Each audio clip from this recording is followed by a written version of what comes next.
आज का क्वेश्चन है पाषाण काल में औजारों का विकास कैसे हुआ।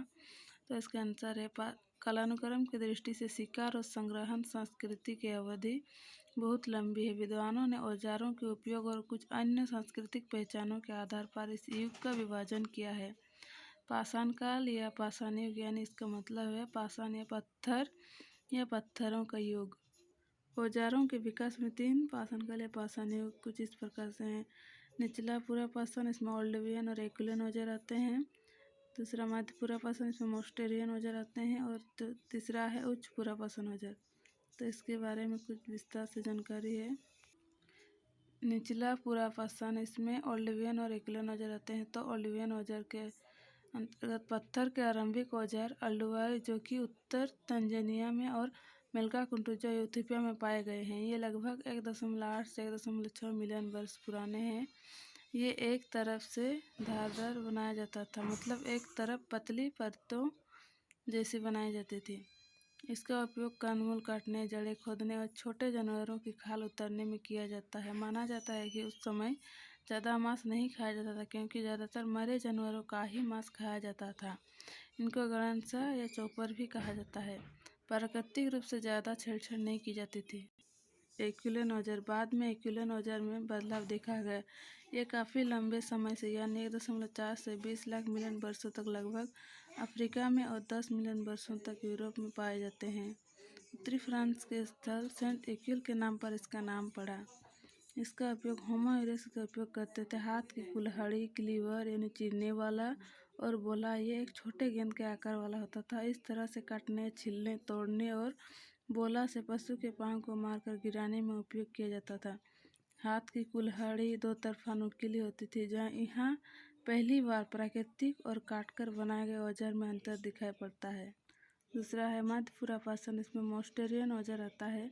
ये औजार मुख्य रूप से एशिया और यूरोप में पाए गए और इनके उपयोगकर्ता होमो सेपियंस की विभिन्न प्रजातियां और निएंडरथल रहे हैं। पत्थर के औजारों में खुरचनी, वेधक, छुरी, ब्लेड, छेनी इत्यादि पाए जाते हैं। इसमें हड्डियों, सींग और लकड़ी का प्रयोग होने लगा था। लकड़ी की नुकीली छड़ियाँ बनाई जाती थी। तीसरा उच्च पूरा पाषाण औजार, होमो सेपियंस के औजार बनाने की कला ने एक नई ऊंचाई प्राप्त की और औजार बनाने की मुख्य उपलब्धियां इस प्रकार थी। एक, औजारों की तरह तरह की किस्में। पत्थरों के अलावा अन्य वस्तुओं का नियमित उपयोग, दूर फेंककर इस्तेमाल में लाए जाने वाले औजार, संयुक्त औजार, औजार बनाने वाले औजार, मछली मारने के औजार, सूक्ष्म औजारों का निर्माण और औजार बनाने में कलात्मकता और सौंदर्य का समावेश। और इस प्रकार से इस अवधि के दौरान धारदार औजार बनाने में महारत हासिल की थी।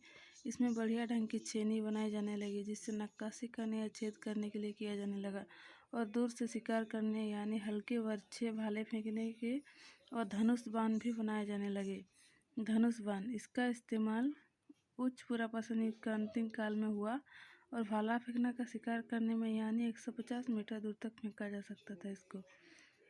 पश्चिम एशिया में इस युग का एक अति विकसित औजार पाया गया है। यह औजार हंसिया के आकार का है, जिसका उपयोग घास काटने के लिए किया जाता होगा।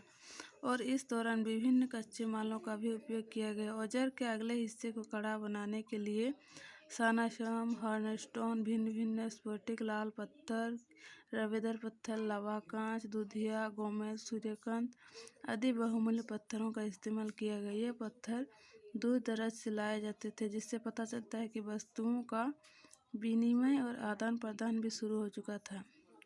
धीरे धीरे कार्बनिक पदार्थों का इस्तेमाल औजारों में होने लगा था, जैसे भाले की नोक, विभिन्न नोकें, पॉलिश वाले औजार, अनुशोधन, पिन, सुआ और हथौड़ा, बेलनाकर लोढ़ा, बेलचा और चम्मच, गदा, छेदित, मृग सींग और अन्य प्रकार के औजार उपयोग में आता गया, लेकिन ये समय के साथ साथ नष्ट हो गए। इन प्रयासों से पता चलता है कि इनकी भौतिक और रासायनिक विशेषताओं की भी जानकारी थी।